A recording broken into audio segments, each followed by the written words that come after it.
You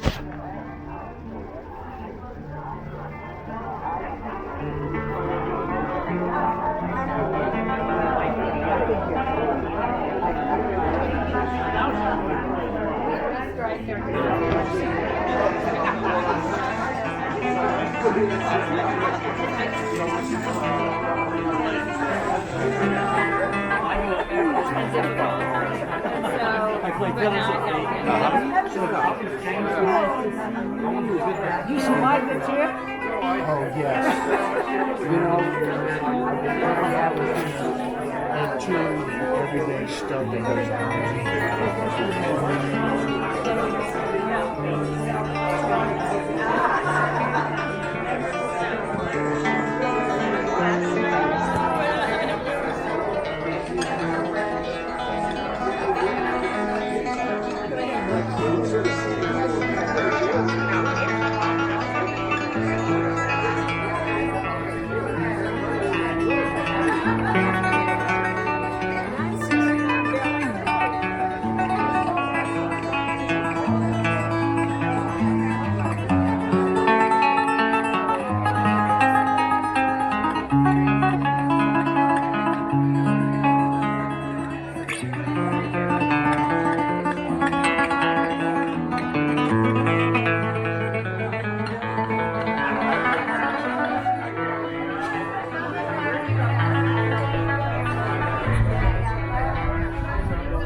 Yes.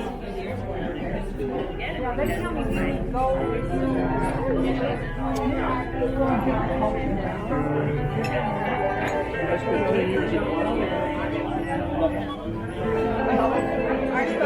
went there.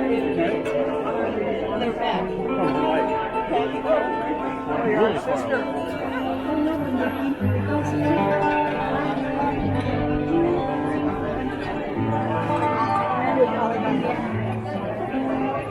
And that's what you want.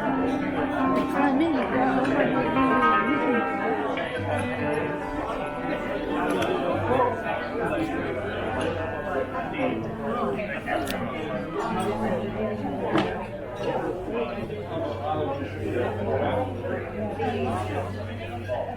wow.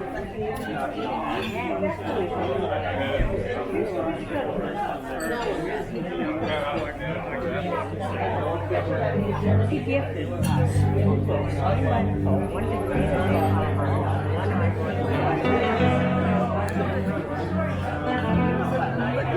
one brought the dog.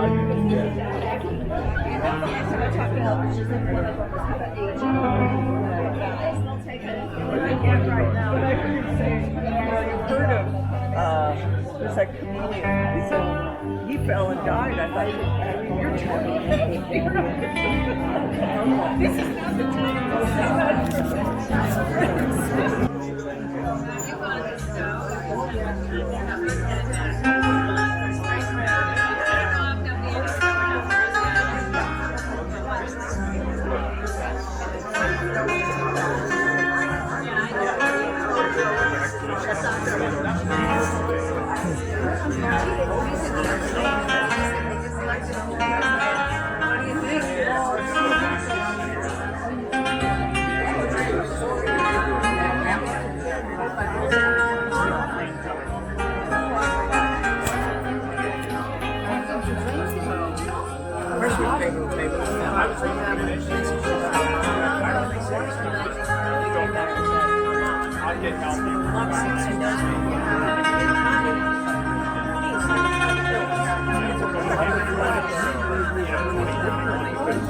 This year she's still about whether she wants to do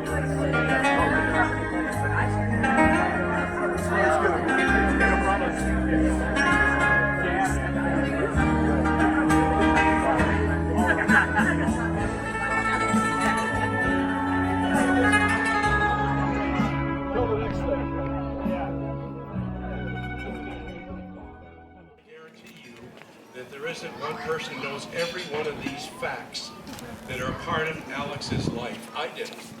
I mean, he has so many honors and so many accomplishments and so many honorary degrees that, but they say, oh, we got some honorary degrees. Well, if you've been in his home and you go into his library, people never talk about most of the things that are there. Some of them are right here on display.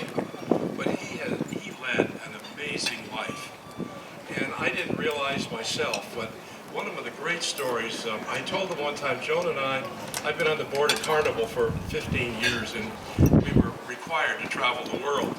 And on one trip, Helga and Alex went with us, and we had a terrific time. We went out to Tahiti, and it was so funny because you couldn't picture Alex in a bathing suit on a public beach, I'm sure. I can't picture myself in that position. But he was there, he had his hat on. He looked like someone who was running a plantation, probably not legally, in some part of the world. But we had the greatest time. And when he asked, we invited him, he said, I'd like to go, but you know, I have a little concern. Helga doesn't always necessarily get up first thing in the morning. And I said, well, this is a ship. We're going to have Navy hours, and she's going to have to tow the mark. And he said, that's your problem, Dick. It's not mine. And so we took off, and we had a great time. You know what a great time you can have with Helga and Alex. And Helga, thank you for doing this. It's not any fun at all. We thank you. We put a lot of time and emotion into it, and it's not easy.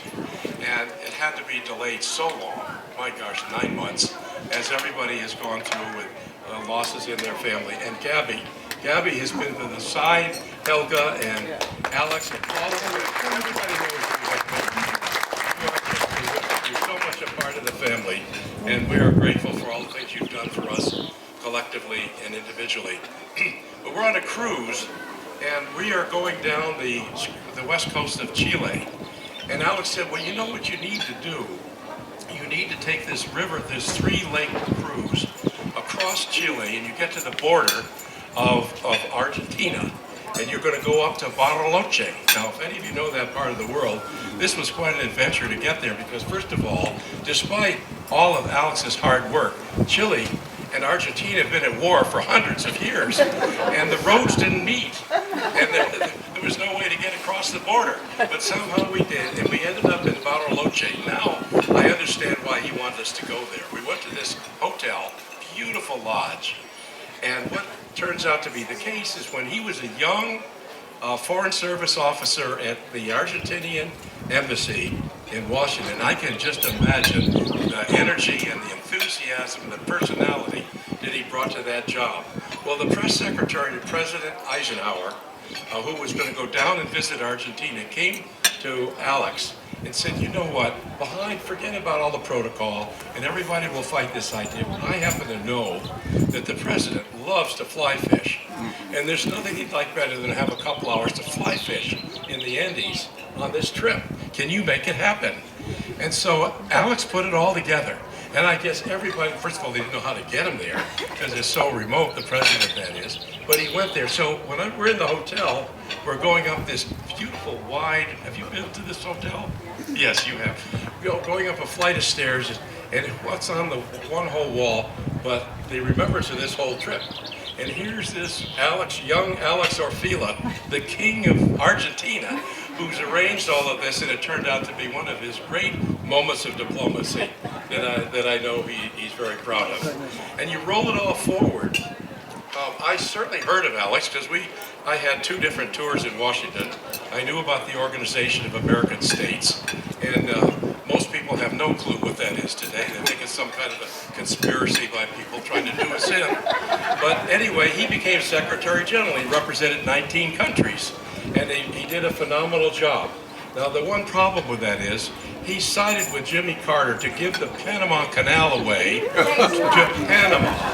And I was then publisher of the Miami Herald, and I fought that issue every step of the way. We did not want to give away that damn canal. And so I've discovered that when I came out here, we would carefully avoid ever talking about Panama. It would end up not being a very favorable evening. And we were both diplomats, you understand. So we couldn't let that happen. But then I would read about the various things he did, and he was really incredible how he could bring all these people together. And you know, most of the time, half of the countries were run by dictators. And eventually they get thrown out. And where do they go? They come to Miami. And they come to Miami with bags of money, and we had him living in our neighborhood. Guess who just came in from El Salvador? And he still has his armed guards, and he has suitcases full of money. And so that's what happened. Then they're out for a while, and then lo and behold, they come back into being. And that was sort of the history, and he kind of had to put them all together. Then roll it a little further forward. I was ambassador to Spain during the 1992 Olympics.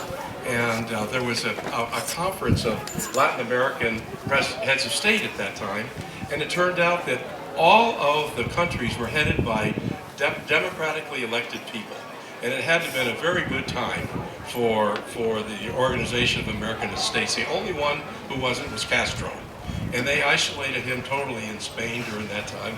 But I'm sure Alex worked his way around, and he knew a lot of the players involved, and he's just done so many things. But the thing that stands out the most with me, and this gets onto who he is as a person, his humility, his values, his enthusiasm, his desire to bring people together, his desire to share of himself and his resources, and it sort of centered on his beautiful home in Rancho Santa Fe, and then later it's centered on this beautiful winery.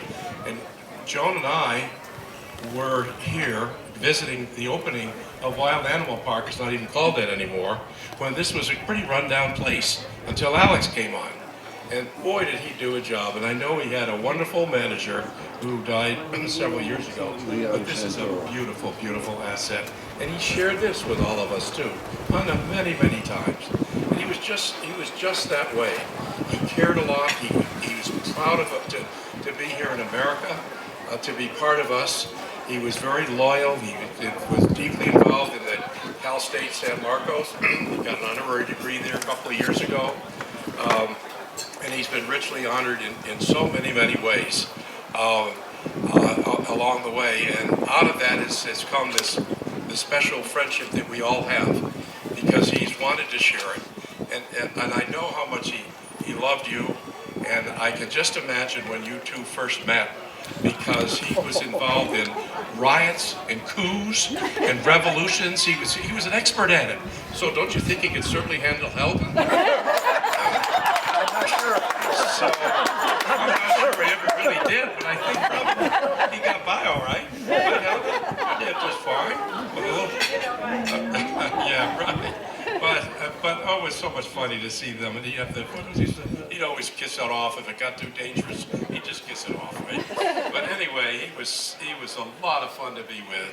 And Helga brought out so much happiness to him, especially in the past few years. You both, Gabby and you, Helga, being at his side for all the things that made him comfortable. And we would see him along the way. And I just couldn't possibly get up without making us laugh a little bit. I just roasted him on his 90th birthday. I could dig that out again, but I don't think that's appropriate. But anyway, I know Helga really appreciates her very best friends and best friends of Alex for being here. And I would like to suggest that we all stand and give a toast to Alex and also to Helga.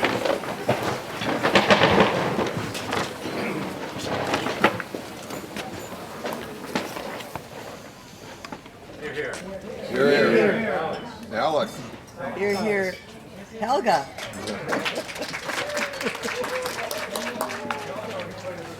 Good afternoon. I know you.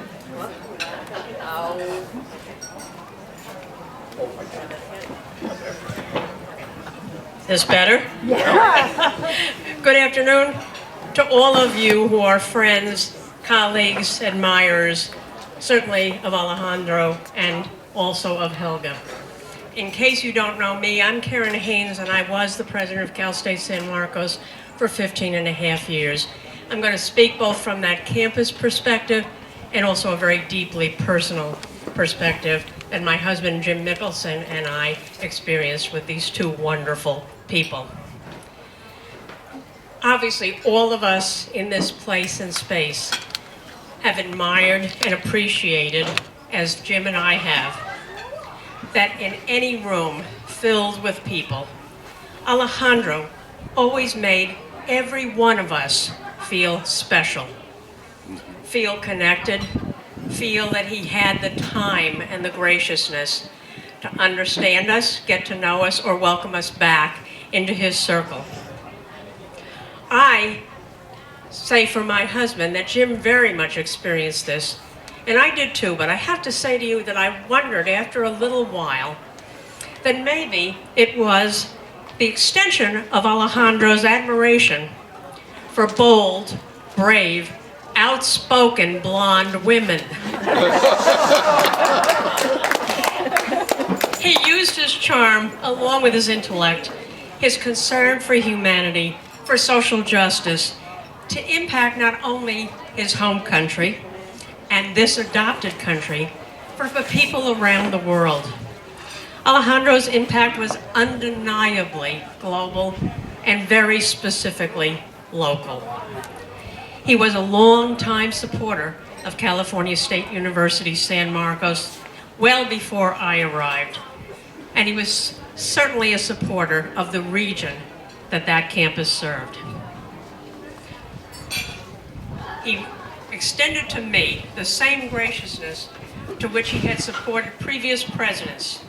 And because of his many accomplishments, his warm, and to your point, funny stories, and many, many stories, his memory, incredible memory of detail, and his style in telling the stories, I crafted an idea that Cal State San Marcos create a Distinguished History Maker series.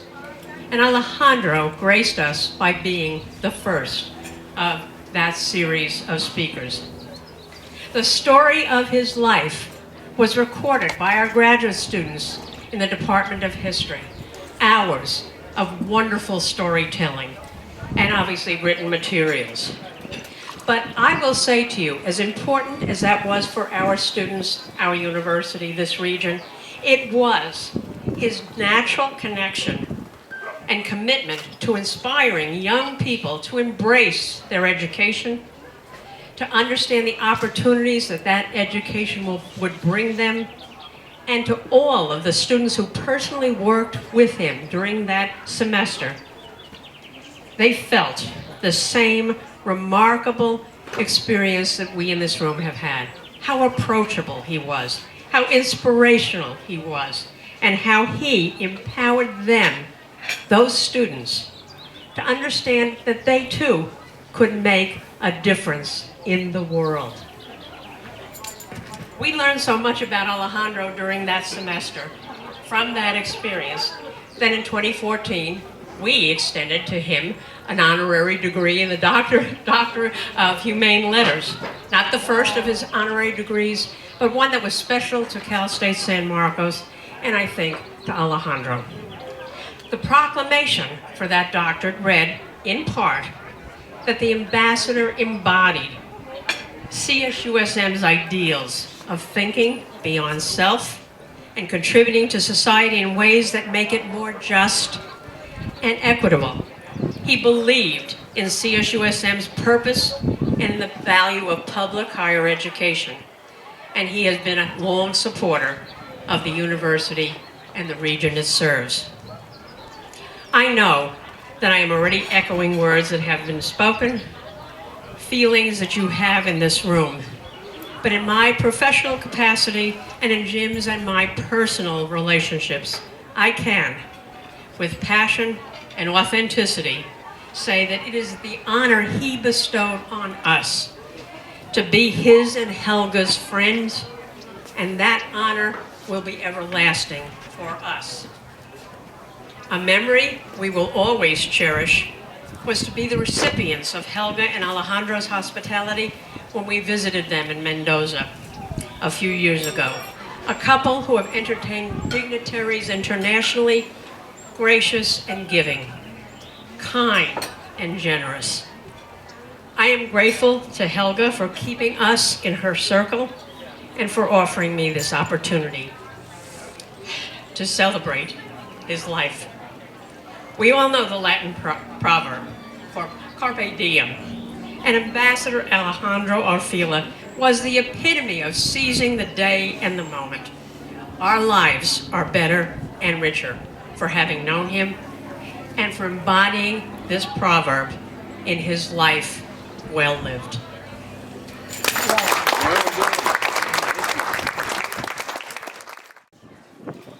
I am the Argentine representative. And wonderful words have been said for this personal, professional statesman, ambassador, illustrious person as he was. And I cannot add to that. I'll be selfish and say what he was for me and the personal level. I loved him dearly. He was my older brother that I never had. And every time that I spent time with him, I learned something. I appreciated every one of the days and months and years that I knew him for many years. And Helga needs to be recognized as well. And I would like to say that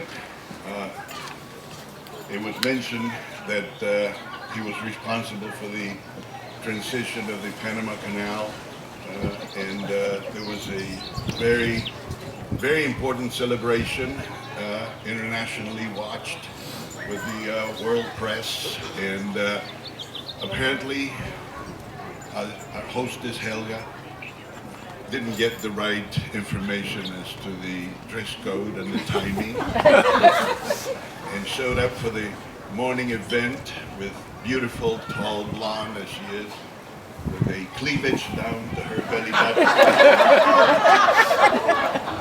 And she is standing in all the newspapers in the world next to Rosalind Carter, dressed very conservatively, looking horrified at Helga's beauty. Helga, thank you very much for bringing us together, for making us remember all those beautiful years that we spent with Alejandro. I'll toast to Helga. I'm humbled to be here to speak. Helga said to me, Louder, please. I think Helga would like you to speak, and I said, oh, come on. But as I drove over here with Diane, I thought about it. You know, I look around this room, and there are so many great friends here. And there was an old joke that used to be told among the single guys that'd be at a bar and they're trying to pick up a really pretty lady and they'd say, "Excuse me, I believe I dropped my Medal of Honor there on the floor." You know, and we all at some level have credentials. And it comes to a point in your life where we are. And what is most important to you? When I'm thinking about this with our children, I think about it every day, and I thought about it, Helga, with Alex. It's about character. And you ask yourself, how will people judge my character? What will they think about me? Because that's far more important than an honorary doctorate or a degree or whatever. And so I've recently been focusing on what's right for me in my family, with my people. And I think about Alex. When I first met Alex, he was so genuine and so engaging, as we all know. I didn't believe him. I have, for those of you that are very close friends out here, I spent a career of evaluating people. And I'd go into a private room and say, "That guy's nuts and that lady's smart." You know, that's what I did for a living. So I'm on guard. And, you know, lawyers are risk averse. So when I met Alex, I thought, wow, is this guy charming? What a terrific person. And then I thought, okay, I got to figure this out. You know what? I did figure it out. He's exactly as he appears. Some of us are born, and we know it. I don't care if you're in the medical field, the legal field, the research field. We all have colleagues that seem to be destined to be what they are. Dick, a diplomat. You know, we all know that. And we meet them and we don't tell them that, but they were born to be what they do. You can talk about quarterbacks or athletes. They're just born to do what they do. Alex was born to be a diplomat. And I don't know what that word means other than our normal conversation, but I think it means what he shared with me when I was around him, to make you feel warm, to make you feel he's paying attention, to make you feel like he's listening to you. And he may not agree with you. He may have said, "Blow up the Panama Canal." I don't know what he really thought, but he's never going to let you know because he's a gentleman and he's a diplomat. He was born to do that. And that's just not normal. That's not natural. He was a special person. What do I take from that? In my life, I would like to be more like that. I would like to be more gentle. I would like to be more accepting. I would like to be more inviting. I would like to walk away from a conversation and someone said, "What a nice person." Not, "I agree with what they said." And that was Alex. I never spent 1 minute with him, but I didn't walk away feeling good. And I think the lesson to all of us, and there's a lot of gray hair in this room, except for the women. There's a lot of gray hair in this room, and you know what? The bottom line is, what you leave, whether it's with your children, your colleagues, your friends, whatever you leave, it's about doing the right thing. And I may be wrong, he may have fooled me, but I think Alex always wanted to do the right thing. And he knew a way to look at you, think about it, and convey it to you. So I admire him very much. And you know, Helga, it really has affected my life. I think to myself, I'm too overbearing, I'm too aggressive, I need to think about this, and I think about Alex. And driving up here today with Diane, that's what I was doing. I was thinking about, what's he leaving? He's leaving great friends, unbelievable credentials, unbelievable honorarians. But he's really leaving something that we all should think about, even at our age. And that is, what's the right thing to do? Be a good person. Be a diplomat. I don't know how to be a diplomat. I would last this long.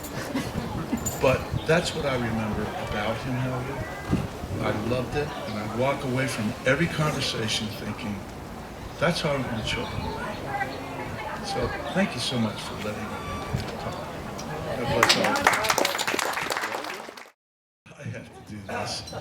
Tim Kelly's here, a lot of friends, and you know, we Navy guys, I'm an Annapolis guy, we have lots of connections. And my roommate at the Naval Academy was a 3-star admiral, became head of the whole submarine force. And so I arranged for Alex to go out on a nuclear submarine. And we left San Diego, and if you all don't know this, from San Diego, about a mile out, it drops down to like 600 feet. And the nuclear sub guys, what they like to do, they get their orders. They go out of San Diego, they go down, they won't tell you how far, but 600 or 700, and they haul. And they can be in the Middle East in a day, or a day and a half. I mean, they just go, they won't tell you how fast, but it's very fast. Fast as the freeway. And they love it because there's nothing down there. And so I took Alex out. And he's on his nuclear submarine. And we just, if you've ever been on one, it's like on an airplane. They have the planes. Alex is sitting there, and the chief said, sir, would you like to get on the field? He's driving this nuclear submarine. And we're driving down, his eyes are about this big. So I saw he had so much fun on that and really enjoyed it. And it's a great thing that the Navy does to share with people what they do. So the next thing that comes up is Bill Cullenberg, great guy, we all loved him. Bill was just finishing up the jail downtown, and it wasn't quite occupied. And he said, would you like a tour of the jail? So I called Alex up. I said, would you like to go to the jail? And he did. And we went to the jail, and his eyes are this big, and there's these criminals around, and you clink, clink, open that door. So forever, Alex said to me, you know, one of the greatest experiences of my life, I was down underneath the ocean in a nuclear submarine, and I was up in a high-rise jail, you know. That was Alex's fun deal. And yes, thanks. I know, he loved it, and it was just because, by the way, because we all have friendships, you can do things like that. So, thanks for reminding me. I gotta get out of here. It's great to see everybody.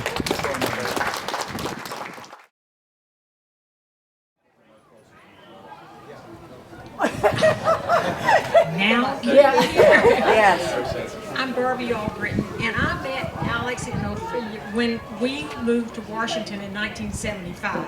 And you're right, she was the glamour lady, all the way down. He was the diplomat with the smile on his face, the good words for everybody, and that never ended. He was always a diplomat. He was always a friend. And us, for those of us in Washington, will never forget those days he was in Washington. He was Mr. Washington. He was Mr. OAS. It has never been the same since they left. And Helga, I want to thank you for having us to do this memory lane of Alex Orfila. We only knew him as Alex. That's as far as we got. We didn't get with the Spanish. We didn't get with the Argentinian. He was Alex, and she was Helga. And they were our friends. Many can't be here today because he's joined them in heaven. And I know they're having a wonderful time, laughing and telling stories about us and about themselves. But let this be a beautiful memory for all of us. This beautiful venue, his life, his friends. But the one he loved the most, Helga. And Gabby, thank you for always picking up the phone and telling me where she was and where I could find her. You were a miracle to their lives. Thank you. Thank you. So, from Washington to California, we've known our good friend, and now it's time to celebrate his life. A beautiful life. Thank you. I'm not very good in this because Alex was the master in this. But I thank you all for coming.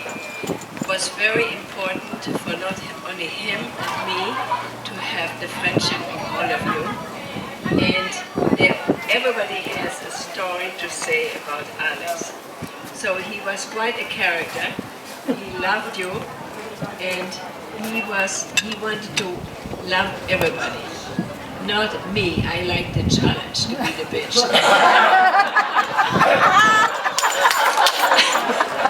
So this is why we complimented each other. We were totally opposite, but it worked. Today would have been the 45th wedding anniversary.